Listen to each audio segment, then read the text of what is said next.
What's up loads? Ito yung motor na loads na wala ng kabuhay-buhay mga loads. Una-una, sira. Una-una, wala siyang kuryente. Burn out, lahat ng mga koneksyon na ito. At ito yung maging outcome natin loads. Kung paano natin i-convert sa kanyang CDI. Ang issue na itong motor na to loads, kanyang CDI. Walang lumalabas na kuryente doon sa ignition wire. Panoorin natin loads ang buong video kung paano natin i-convert sa Liwa Lipan 1T na CDI ang kanyang CDI. Sige loads, babay loads, panoorin natin ang buong video loads. At ito yung maging outcome. So panoorin natin loads kung paano natin i-convert ang CDI Lipan 1T sa Novo G Yamaha. Sige loads, babay loads.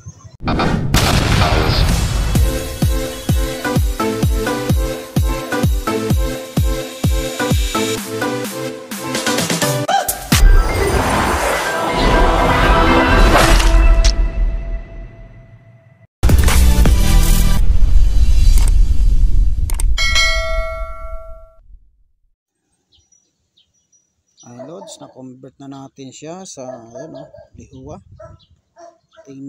Subukan natin kung mag-start pa to motor na to. Ay loads, convert na natin. Subukan natin mag-start pa. Ayan na loads, under na. Convert natin CDI na Lihuwa na Lipan 110 Pagmunda.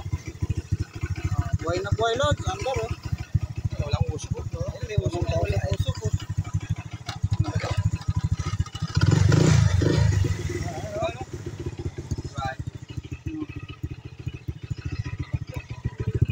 Ilaw pa. Yun na yung ating finish wiring mga loads. Buntag talaga mga bearings yun di wala tapos may loads convert natin loads nakita mo. Okay,